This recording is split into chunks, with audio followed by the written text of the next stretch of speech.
Hi, welcome to Pages with Sidra here. I bring you the novels behind your favorite manga, Manhwa, and Manhua, whether by translating or simply reading them for you. Let's dive into the stories that inspire the comics we all love.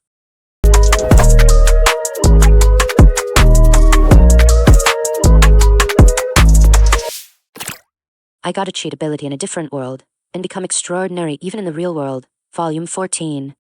Chapter 5, Decisive Battle. Part 1. At the Star Productions office. What in the world do they want us to do, to be called out on such short notice? I don't know. Kaned and Mu had been summoned to the president's office. They did not understand why they were summoned all the way to the president's office, since their work would normally be communicated through their respective manager. They knocked on the door of the president's office together and were granted permission to enter. The president and her secretary, Kurosawa, were there. I have been waiting for you. Please sit over there. Judging from the president's appearance, the two assumed that nothing bad had happened, and after looking at each other, they sat down on the sofa as they were told. Then the president sat down on the opposite side of the sofa and opened her mouth. Well, I'm sorry for calling you out of the blue. And no, that's fine, but what is it that you want? The company president smiled and turned her attention to Kaned. Remember the other day when I offered you a job as a songwriter? Huh? Oh, it's that Ausei Academy, isn't it? I think it's about the school idol. That's right. It's somehow related to that. Is there a problem by any chance? The president shook her head in response to Kaned's immediately worried expression. There is no problem. I heard they already had a second stage, and it was a great success as well. That's good to hear, but... The president turned her attention to Kurosawa while Kaned tilted her head, not understanding why she was being called. Then Kurosawa took over the president's words and opened her mouth. Actually, the Ausei Academy and this Star Production are cooperating to establish a new public entertainment department at the Ausei Academy. Public entertainment department? Is that like a so-called training school? That's exactly it. At Kurosawa's words, Mu and Kaned looked at each other. Oh, when I was invited to the school festival, I thought it looked like an interesting school, but I didn't know that such a plan was in the works. Was it because of the school idol thing? Yes. We did not think this far at first, but it seems that Ausei Academy was working on establishing a public entertainment department. I see, sure. Star Productions doesn't have a training school. That's right. That's why by cooperating with the establishment of the public entertainment department, we can attract the stars of the future to our company. The president opened her mouth again, and Kaned tilted her head. But shouldn't we just set up a normal training school without going to the trouble of partnering with another institution? Of course, I thought about it, but then you have to think about the location of the training center, and the cost is much higher than expected. But if we cooperate with the public entertainment department of the Ausei Academy, we can solve all the problems of location and so on. After saying that, the president looked at them. And besides, there are a lot of potential stars lying dormant at Ausei Academy. Did you mean Yuya-san? The president nodded when Mu mentioned this, her eyes wide open. That's right. It seems that there is a high possibility that Yuya-kun will be a part of Ausei Academy's school idol project. If that is the case, if we can set up a public entertainment department there and connect through our channels, our chances of bringing Yuya-kun into our ranks will increase dramatically. I see. Ah, it's that boy with the amazing aura, isn't it? Sure, that boy was incredible. Kaned smiled as she remembered the time she performed on stage with Yuya at the school festival. Then Kurosawa opened her mouth again. The president's first goal is to secure Yuya-kun, but the other school idol participants are just as attractive as he is. There must be many other such gems among the students who have not yet participated in the school idol project. That's why we're working with Ausei Academy on this project. With the explanation of the president and Kurosawa, the two understood what kind of plan was now underway. However, I understand what you're saying, but what's the reason why we were called? Well, we want you to be the instructors for this public entertainment department. How? The two of them opened their eyes at the unexpected conversation. Establishing a public entertainment department is a good idea, but there are only so many teachers who can teach it right. That's why we're going to send some of our own people to the school. That's where we need your help. Of course, you two are our best performers, so we would like to have you as special instructors, but not on a daily basis. How about it? Are you interested? It's not that I'm not interested, but... While the two were puzzled by the sudden suggestion, the president smiled. There is no need to answer right now. Just think about it for now. Thus, the story of Ausei Academy's public entertainment department continued to progress steadily. Meanwhile, in the other world, In the conflict-ridden Oris Empire, there was a hot topic of conversation among the populace. Hey, what do you think of that story? How? What do you mean by that story? You see, the other day, an image of Shu-sama suddenly appeared in the sky above us declaring that he would take control of humanity. Oh, that story. It was about Shu declaring to the whole world that he would control humanity. His declaration became a topic of conversation in many countries, and one country even formed a strike force to overthrow Shu immediately. However, there were also those who welcomed Shu's declaration. Of course, I agree. I'd rather live in peace, even if it's controlled, than die a dog's death because of this shitty country. That's right, we're at war all day, every day, and it makes it hard for us to make ends meet, while the higher-ups tax us heavily and indulge in all kinds of luxuries. Screw them. How many people have to die to make them feel better? The people of the Oris Empire were exhausted from repeated heavy taxation. In addition, many of the working men were conscripted into the military and spent their days fighting in wars. Because of this, the people have tried several times to rise up against the state, but all of their attempts have been suppressed by the military, and the people have not even been allowed to flee the country. Everyone in the country felt that they could only be discarded as pawns of the state. One day, or on the 3rd, the Emperor of the Oris Empire was holding a regular council meeting, listening to reports of the state of the war over a sumptuous meal. Then, this is really stupid. Who is that? Suddenly, a man Shu appeared at the regular meeting. Unnoticed not only by Oron and the other nobles present but also by the soldiers guarding them, Shu proudly appeared in front of Oron and the others. The guards immediately gathered and pointed their swords at Shu while Oron's eyes widened at the sight of Shu. Why, you are the one who declared all that crazy stuff. What a strange thing to say. You are a fool who cannot understand our noble ideas. What did you say? Oron raised his voice at Shu's words, but Shu kept his cold gaze on him and continued his words without hesitation. Isn't it true? You are nothing but pests who continue to fight pointless wars and suck sweet honey while many of your people are exhausted. Huh? What does that mean? I am the Emperor. It is only natural that those fools work for us, the privileged class. Besides, if we win this war, our territory will increase, and we will be able to extort more money from our enemies. This is just a preparation for that, so to speak. How can you not understand such a thing? Oron announced in a tone of annoyance. In reality, however, the new burden of managing the increased territory had not been properly considered. Moreover, even if the winner could claim compensation from the enemy, it was unclear whether they could win the war at all. Above all, Oron and his associates really thought that as long as the state of war continued, there would be no problem with imposing heavy taxes, and the fact that they could spend them on luxury was very important. Looking into the depths of their hearts, Shu asked, Whatever you're thinking about, it doesn't matter to me. I'm here for one reason and one reason only, to hear the answer to the declaration you must have seen. What? We are going to control humanity, whether you agree with this idea or not. When Shu said this, Oron sneered at him. Whether I agree with it or not? You're speaking nonsense. How could I agree with your idea? That's right, that's right. You may be a holy or whatever you call yourself, but you are nothing more than a commoner, and it pains me to see you trying to control us, the privileged class. The surrounding nobles also verbally abused Shu, as if they agreed with Oron's words. So you mean you refuse our control? Shu asked calmly in the midst of all this. But Oron and the others just scoffed at such a question. I told you already. Or what? Do you want to force us to do what you say? You idiot. I am sorry to say this, but the elite of our nation is gathered here. I don't know how you managed to get into this place all by yourself.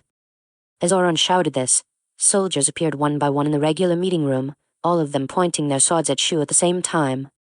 Shu stared at them and then asked softly, Do you think the same way as these fools? While the people are exhausted, do you really think it makes sense for them to serve? Ha! I don't know who you are, but we are having a good time. If you try to interfere with that, we will not tolerate it. Although there are many conscripts in the military, many of the top ranks are from the nobility, and there is a big difference in treatment between them and the commoner soldiers. Moreover, being from the noble class of the Oris Empire, they had little interest in the commoners and welcomed the current situation as it was a good environment for them. Therefore, be quiet. The words of the soldier approaching Shu were cut off. That was because the soldier's head was cut off in an instant. What? It happened in the blink of an eye, and Oron and the others did not understand what had happened. In the midst of all this, Shu, who had cut off the soldier's head, opened his mouth softly. I see. I understand what you think. Then you are unnecessary. From then on, it was a one-sided carnage. Every time Shu took a step forward, the heads of those present flew off one by one. The scene was so gruesome that even the most elite soldiers tried to escape, but no one could escape from Shu's grasp.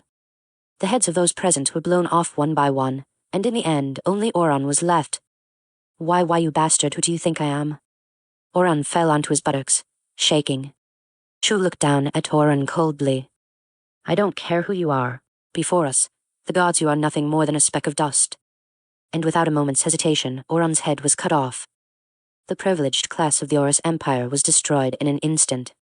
Shu then held up Oran's head and used his divine power to project his own image throughout the Horus Empire to declare his message. Citizens of the Horus Empire, here and now the evil ones are gone. It was an incredible sight for the people who had been oppressed for so many years. The people who had done the utmost in tyranny and were exhausted of the nation, where they were being killed and exposed without a second thought. The people were horrified at the unrealistic scene, but gradually began to understand the situation. We did it. The Emperor is dead. We are free. A whirlwind of elation swept through the Horus Empire. And then, this is the power of Shu-sama. Oh, Shu-sama, Shu-sama. Long live Shu-sama. Long live Shu-sama. Voices praising Shu could be heard throughout the empire. Oh, I can feel it. Shu spread out his hands and surrendered to the voices directed at him. Soon the fervor turned to faith, and the voice of the people became divine power and flowed into Shu's body. Now give me more faith. Thus began Shu's steady march toward divinity. And now, moving on to part 2 of this chapter. The story is just getting more exciting, so let's dive right in and see where it takes us. The masked man looked at us and squinted, but then turned to Styler. It's strange, isn't it, to think that the creatures of this world would side with you. Who on earth are you? Mako and I each took an alert position. Then, what is it, Vedder? Exclamation. Yin saw armor. Following the masked man Vedder, a muscular man with a bald head suddenly appeared. He was dressed like a human in appearance, but I knew it when I saw him. This bald man Yin was not normal. Even though there was no sign of him until he appeared, the moment this man named Yin appeared, I felt such a strong pressure that this between worlds seemed to creak. Is this guy the enemy my other self was talking about? I raised my guard to the maximum and pointed my omnisword at the man named Yin. Yin looked at us and widened his eyes slightly. Oh, I didn't expect you to come to us, and from your appearance it seems that you also possess a considerable power of existence. What do you mean? I asked, and Yin's brow furrowed. Did you set foot in this place without even knowing what it was? You fool, well, that's okay. It would be better if it were easier for us to conquer your world. What? This is the between world. This is the world where those who have been denied existence by the world because of the sheer magnitude of their existence. Therefore, those who do not have a certain power of existence cannot sustain themselves in this space, and the size of that power of existence is directly related to the strength in this space. In other words, you already have the power of existence that can even take over the world. This was exactly what Kuro expected. Then, Yin's face twisted uncomfortably. It is unforgivable. How can you still be accepted by the world when you have so much power of existence it's unpleasant? Wah. At that moment, most of the bubbles floating around the world burst and disappeared. The world. Oh, the floating ones. They were mine to begin with. What? Your world is all that is left of the between worlds. I took over and absorbed all the others. This space became too desolate, so I made fake ones and floated them around just for fun. Yin spoke as if he were redecorating a room. But in the process, many worlds were absorbed and disappeared. The world where the other me lived was also taken. Why are you doing this? I shouted, unable to stand it any longer, and Yin turned his sharp gaze on me. Why, you ask? Do you, who are accepted by the world, understand how we feel? Exclamation. Do you think you can understand the feelings of those who have been rejected by the world simply because they are alive? You do not understand. You are someone who received the world's grace. In this land where even the concept of time does not exist, our feelings of longing for the existence of the world are. Yin shouted with all the hatred he could muster. Then Yin suddenly laughed. That's what I was thinking. If it doesn't exist, I will create it. But creating a world requires an enormous amount of energy, and what I want to create is a world we can live in. It cannot be created with half-hearted energy, so I decided to use it, the energy of your world. What did you say? What is the problem? You're just consuming the world's energy and not giving it back to anything. All you are doing is foolishly consuming the resources of a world until they run out. You are just clinging to the grace of the world, and you have no productivity. Therefore, I will use them to create an ideal world for us to live in. It was an insane statement. No matter how much I begged him, this man would not stop. Then Yin turned his sharp gaze back to us. Well, I am done talking. By defeating you here and making you our pawn, we will soon conquer your world as well. I won't let that happen. I used the holy evil creation in the magic armor, instantly closing the distance between me and Yin. Oh, is there such power too? What? But before my attack could reach him, Yin disappeared as if melting into this space. At the same time, Vedder stood before me. I offer you to my lord. I won't let you. Spirit chain. Mako released chains of spiritual power from her hands, and they immediately entwined themselves around Vedder's limbs. I see, this is the power that pawn also used, but... Vedder broke the chains of spiritual power with a slight movement of his limbs. It doesn't seem to be as skillful as that pawn. It's really fragile. Meow. Hemam. Then, as if Stellar had disappeared into space just like Yin, she suddenly appeared near Vedder and mowed down Vedder's body with her claws. Vedder could not dodge the attack and raised his arms in defense, but his arms were slashed wide open. Hey, you are rejected ones just like us. Why are you siding with them? Hiss. Vedder shouted, but Stellar showed no sign of concern and continued her attack. Don't forget me. Meow. Stellar. But when Yin, who had disappeared, appeared to protect Vedder, he grabbed Stellar's paw and stopped her. Even though you are just like us, how can you not agree with my long-cherished wishes? Get your hands off her. I activated my divine authority so that he could not escape this time, and instantly moved in front of Yin. Yin's eyes widened when he saw this. What? Ha. Yin sama. I then used the Omnisword to slash through Yin's body. At the same time, Yin let go of Stellar's front leg. His body was slashed wide open, and Yin was cut into pieces. However, just like those drifters, no bodily fluids flowed out of his body. Still, the previous blow must have caused quite a bit of damage. That's what I thought. Hukukuhaha. To my surprise, the body of the slashed Yin began to stick back together as if nothing had happened.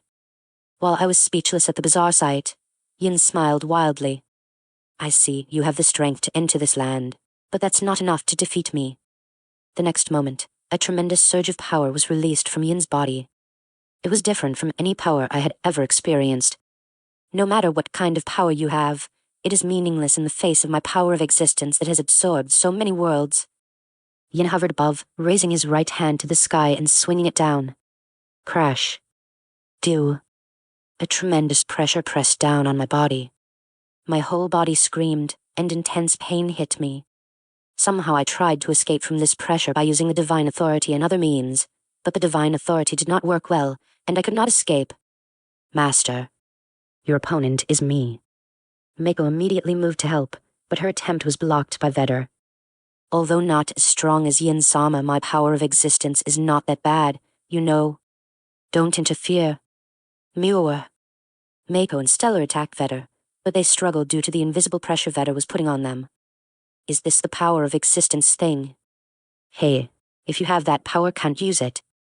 Hero complained inside me, but I had no idea how to use this power. Yin approached me with ease. There's no way that someone who suddenly steps into this place can immediately activate the power of existence. Just give up. GGHH. I was knocked to the ground by the incredible pressure of Yin. But there was no way I was going to give up in a place like this. Holy evil creation, magic armor, divine authority, and spiritual power. I used all the techniques I had to strengthen my body with all my might. Then an aura of different colors enveloped my body. I managed to stand up while propping myself up with my Omnisword so as not to be defeated by the pressure of Yin. I can't fall here. And then, with extreme concentration in the face of the oncoming invisible pressure, I unleashed an idle strike at Yin. This strike broke through the invisible pressure and went straight to Yin. What? Yin momentarily relaxed his wave-like pressure against me as he came towards me, and this time, he transformed it into a myriad of bullets, releasing his power of existence once again. I still gathered all my strength and cut down the incoming power of existence. I just kept on dodging the attacks and finally reached Yin. You are... Escape with the power of existence, what? Yin tried to disappear again as if he was melting into this space. But for some reason, it didn't work, and he couldn't disappear. Ridiculous. My power of existence is being absorbed by his power of existence. It seemed that my power of existence was affecting Yin, and he was unable to escape. This was the perfect opportunity to defeat Yin. I tried my best with all my might. Basne. Don't you dare underestimate me. Kahar. From above my head, an incredible pressure, incomparable to anything I had ever experienced before, pressed down on me. And my attack failed, and I was knocked down again. I tried to resist again, but this time I couldn't even move a muscle. It is useless. I have put all of the world's power of existence that I have absorbed into this pressure. What is pressing down on you now is the entirety of the omnipresent world. I literally felt like I was being held down by the world itself, and I couldn't move an inch. Then Yin approached me and lifted me up into the air while applying pressure as if he had changed the direction of his power of existence. After all, you seem to have a strange power, just like that pawn, but that's as far as it goes. Gar. Mastera. Just as Mako screamed that, Yin's arm pierced my chest. Then he touched my heart. If I pour my power of existence into this point, you will become my pawn. Now surrender to me. Gar. A pain so intense that it was unlike anything I had ever felt before hit me. It was as if my very existence was being fundamentally redesigned with such a terrifying feeling. At the same time, I could feel Yin's power of existence flowing into me and eroding me. Will I become Yin's pawn at this point? Even though I tried to resist, my body wouldn't move. On the contrary, each time Yin's power of existence flows in, even my energy to resist disappears. Oh, surrender to this comfort. I will protect everyone. Exclamation. I opened my eyes. What was I thinking? Was I going to accept being Yin's pawn? There was no way I could let that happen. That would be an act of disrespect for both my thoughts and the thoughts of the other me. That is why. I held onto Yin's hand as it pierced my chest. Why can you move? Let go of me. At that moment, a prismatic white light spread from my heart. Art, and no way. The white ore burned Yin's hand that was holding my heart. Unable to bear the intense pain, Yin took his hand away from my heart and quickly pulled it out. At the same time, the wound in my chest healed and closed instantly. This power is mystical power, but it is different from the mystical power I know. Is this really mystical power? But mystical power is supposed to be a power that only dead people can acquire. It's true that I almost died from Yin's attack just now, but I am not dead. That's why it's strange that I can activate my mystical power. The moment I thought that, I remembered the time when the power of the other me entered my body. Could it be that what was entrusted to me back then was not only the spiritual power but the mystical power as well? Another power has awakened, so what? I have absorbed the power of countless worlds. GGH. At that moment, another overwhelming power of existence crashed into my body. But, As my heart pulsed violently, not only the white aura symbolizing mystical power but also all the other powers I possessed was simultaneously and powerfully released from around my heart. These different auras blended together to catch Yin's power of existence directed at me. And then Yin's power of existence, that touched my aura, was absorbed into me as it was. What? My power is being absorbed. Yin's power of existence was being absorbed by me, and he immediately stopped activating his power of existence, but for some reason, the power of existence naturally flowed out of his body, without stopping, and flowed into my body as before. Stop it. This is my power. This is my power to create our world. Yin's power of existence that had been pressing down on me disappeared, and I was able to move, so I readied my sword again. It's over. Don't mess with me. Seeing that it was impossible to stop the absorption of the power of existence, Yin instead poured all the remaining power out towards me. However, while absorbing it, I pushed forward with my sword in my hand. As a result, I absorbed all of Yin's power of existence. Don't be ridiculous absorbing my collected power of existence. I refuse to admit it. I refuse to admit it. Not long after Yin shouted this, his body suddenly began to wriggle and writhe. His arms and body were covered with flesh that rose and fell, expanding more and more, eventually turning into a huge mass of flesh. The mass of flesh was tangled and pulsating with what appeared to be countless tentacles. Amidst the surprise of the sudden change, there was a voice so heavy that it echoed throughout the space. Do not interfere with my hour-long cherished wish.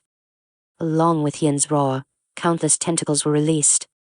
They immediately flew towards me. But in the face of such a massive attack, I was completely calm. Omnisword. I picked up the Omnisword and slashed the tentacles away. Absolute Spear. I took out the Absolute Spear from my item box and pierced the remaining tentacles. Formless Bow. The combination of the Omnisword and the Absolute Spear blew away all the approaching tentacles, and I used the Formless Bow to shoot through the newly generated tentacles. Can you still stop this? However, even with the increased speed at which the tentacles were generated, Yin was unable to keep up with my Formless Bow. Then, more tentacle attacks than ever before came at me. Ha ha ha ha. Sink under my attack. Heavenly Whip. I took out the Heavenly Whip from my item box and swung it wildly. With that, the number of tails on the Heavenly Whip continued to increase, automatically following Yin's tentacles and wrapping around them, pushing them all away. After all of his own attacks had been dealt with, Yin shouted impatiently. If the numbers don't work, then he gave up on attacking with numbers, and this time he gathered the tentacles into one, forming a shape like a giant hammer, and swung it down on me as it was. World Strike. However, before that attack, I took out the World Strike and struck the tentacles directly with the hammer. After a moment's struggle, the World Strike crushed Yin's tentacle hammer. As a result, Yin lost his means of attack and became distraught without admitting it. I'm possible don't come stew up. Finally, as I drew out the Omnisword again, with nothing left to hinder me, with every step I took, my newly absorbed power ran through my entire body, accelerating faster and faster. And then, Idle Strike. Leaving all the scenery behind, I slashed Yin down. And no way my world is. As he muttered this, Yin's body collapsed and disappeared. Yin-sama. There. Meow. Arr. Immediately after Yin was defeated, Vedder was attacked by Mako's Spirit Ball and Stellar's claws, and Vedder disappeared just like Yin. Asterisk all right. As we continue, here's a quick note: the epilogue is included in this video. I decided it wasn't necessary to make a separate video for it, so stick around as we wrap everything up together. Asterisk. Night. Akatsuki Seal. Sensing a strange presence, Kuya and the others were searching the storage room for the source of the presence when the masks in the storage room suddenly reacted strangely and stuck to the faces of Night and the others. At that moment, all three of them disappeared from the storeroom. Hey, Night and the others are gone. Astonished, they have completely disappeared. What in the world happened? Lunar and the others, who had not yet fully grasped the situation, were simply confused. Immediately, Almer, who had been searching for Night and the others' presence, opened his eyes. This is ridiculous. Not only on this earth but in Argena as well. The presence of Night and the others has completely disappeared. As a Genesis dragon, Alma was able to sense the presence of objects beyond the world's borders because the worlds were connected, albeit only through a doorway. However, even Alma could not find the presence of Night and the others who had disappeared. This is bad. This is bad. This is bad. How am I going to explain this to you here? Did you have any clues? Speaking of clues, that mask left on the wall might be a clue, but I don't know what will happen if we touch it carelessly. Lexia, don't touch it, okay? I know.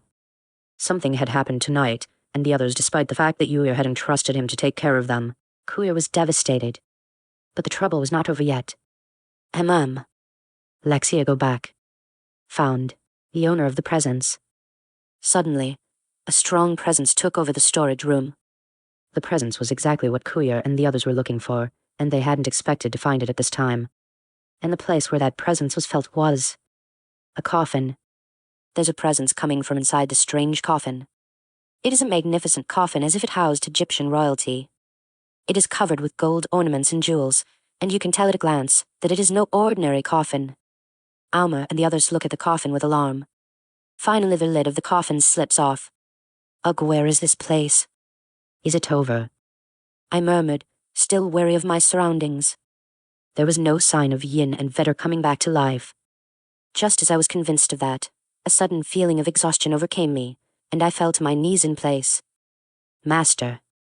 Meow. Oh, thank you, Mako. I was so tired that I couldn't even stand up. Because you two were able to stop Vedder, I was able to face Yin. Thank you very much. And no, I was saved by Master, and I am very happy to be of service to you in this way. Meow. No doubt, without Mako and Stellar, I would not have been able to defeat Yin. And most importantly, if it wasn't for the thoughts and power that the other me had entrusted to me. When I suddenly remembered the other me that had disappeared, I felt gloomy, and Kuro called out to me. Hey, the power of existence you absorbed is about to overflow. Eh?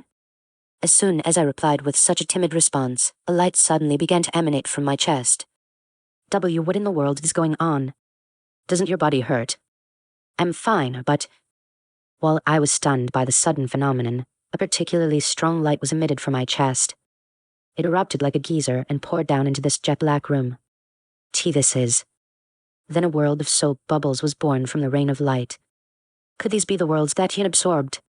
Whether my prediction was correct or not, I don't know, but every time the light fell on this between world, the number of bubble worlds increased. And before I knew it, there were countless bubble worlds floating around in the between worlds. At the same time, the light overflowing from my chest stopped. Perhaps the power that Yin and Vedder had accumulated to create the world could be returned to the original world. I have no idea how this phenomenon happened.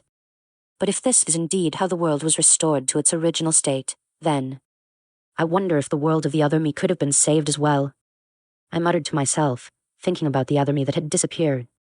After a short pause, I was able to move, and then I encountered my next problem. It was... Well, how do we get home? Well, if what Yin had said was true, then the only world left in this between worlds was the one I lived in. So I should have thought about what to do after finding that one world, but now that countless worlds have been resurrected in this way, I no longer even know which one is my world. Besides, there is another problem. What will happen to Stellar? Yes, Stellar was originally an inhabitant of this between worlds. In other words, she was rejected by the world. Maybe she was born here, but I don't know if her existence is big enough for the world to accept her. While I was thinking about this, Stella raised her voice. Meow. Eh? Meow. Huh. The next moment, Stella's body turned into a particle of light and jumped into my body. I'm suddenly confused by this, and Kira yells in surprise. Hey, a cat suddenly came to me. Meow tilde. How? Does that mean can Stellar come out? Meow. Stellar meowed again briefly, and a light particle appeared from my body, taking the form of Stellar. Meow meow. Both Mako and I were startled by the unexpected sight. Then Stellar returned to my body again as a particle of light. Is it possible to bring Stella's armor back to our world? I don't really know, but... I don't think it would change the scale of Stellar's existence if she went inside me. Anyway, we won't know until we actually return to our world. Well, we don't even know how to get back to our world. While I was racking my brain, the holy evil creation was unexpectedly triggered. Master. And no, I didn't activate it by my own will.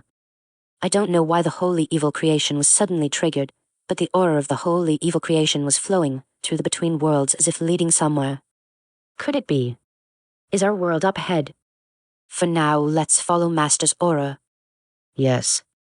As we walk along, following the aura with a ray of hope, we eventually see a world. That world, unlike the bubble-like world floating around, was a world enclosed in a cubic membrane. If you look closely, you can see countless other worlds of the same shape floating in the air around it. The world around here seems to be different from the others. Maybe this cube-shaped world is the dimensional world we live in. While I was thinking about this, a voice suddenly echoed in my mind. You are in an amazing place, Yuya. Hey, that voice Arjuna-san. Surprised by the unexpected owner of the voice, Mako, who did not know Arjuna-san, tilted her head. Master, who is Arjuna-sama? Sir, you know that my house is connected to another world, right? The name of that other world is Arjuna, and she's talking directly to my mind right now. What? The planet has a mind of its own? It seems to. I don't know about other planets, but at least I can communicate with Arjuna-san this way. I didn't think it was possible, but I couldn't have predicted that you would even transcend space and be in that between worlds. Do you realize how dangerous that place is? Yes, but there was a reason I had come. I answered Arjuna-san, who had a somewhat reproachful tone, although I was somewhat afraid to answer her. Then Arjuna-san let out a sigh. Sigh, this recklessness is similar to Xenovis. More importantly, do you have a way to get back? No, I'm just wondering how to get home now. You really are reckless. Arjuna-san sounded more and more dismayed by my answer. I am sorry. It's okay. If it's you here who has the holy evil creation, then you should be able to come back to me directly. Is that so? Yes. Activate the holy evil creation and approach the world in front of you. When you do, its power will lead you back to me. Urgina-san told me this, and then I heard no more voices. I had received a solution from an unexpected source, and I activated the holy evil creation again. Mako, if we approach this world in this state, it seems that we can return home. If it's Mako who made a soul contract with me, I think we can return together without any problem. So please come closer to me. Yes. After saying that, Mako hugged me. I was very embarrassed to be held so tightly, even if it was for the sake of returning to our world, but I quickly shook off those thoughts, and we went to Urgina-san's world. And then... Exclamation. With tremendous speed, all kinds of scenery passed through my field of vision. As I looked at the scene, I found myself back at Sage-san's house, which I knew so well. Did we make it back? I looked around again, but I was sure it was Sage-san's house that I knew so well. We made it. I let out a shout of joy at having made it home safe and sound. For a while, I wondered what was going to happen, but I'm so glad to be back. Well, according to Yin, it seemed that Between Worlds had no concept of time, but I wonder if there is a time shift. I don't know either way. I think we need to report this to Rimae-sama. That's right. Then, when we returned to the house on the other side... Yuya-kan. Eh? Just as I was about to enter the house, I was called out and turned my eyes to the voice. It was Iris-san who was in tatters. Iris-san. I ran to her, but she seemed to lose her nerve when she saw me and collapsed on the spot. I held her in my arms for a moment, and then she let out a cry. Help us. Immediately after returning to this world, I found myself in a new kind of trouble. Meanwhile, at the time... Woof. Buhai. Ki. Mysterious masks were attached to their faces, and Knight and the others who had been thought to be lost were standing in a strange space. In the devastated land, the wreckage of a civilization that must have perished. 2 red moons floated in the purple sky. Woof. The world was not one Knight and the others had ever known, and though they looked around carefully, they could see nothing that looked like life. Then Knight noticed that the mask that had been the source of his being sent here had fallen at his feet. Whiff. He touched the mask cautiously for a moment, but there was no particular reaction. Buhai tilder. Hei. Woof. Woof. Akatsuki and Seal picked up the fallen masks and put them on their faces without any hesitation, as if they thought that they could shift back. They put the masks on like they did when they first came here. Knight hastily tried to stop them, but Akatsuki and Seal continued to wear the masks without paying any attention to him. However, since there was no reaction when the masks were put on, Knight was relieved for the moment. Woof. Fed up with the 2 who were going at their own pace to no end, he looked forward. Where is this world? Why have they been sent to this world alone? Despite not knowing anything, Knight and the others must return to Yuya somehow. Woof, woof. Buhai, Fugo. Hei. Knight took the initiative and called the 2 beasts, and they decided to explore the strange world. What in the world awaited them? The 3 friends' journey had just begun. Thank you for watching Pages with Sidra. I hope you enjoyed this chapter of I got a cheat ability in a different world, and became extraordinary even in the real world. Don't forget to like, share, and subscribe for more volumes and novels. Let's keep exploring these amazing stories together. See you in the next one.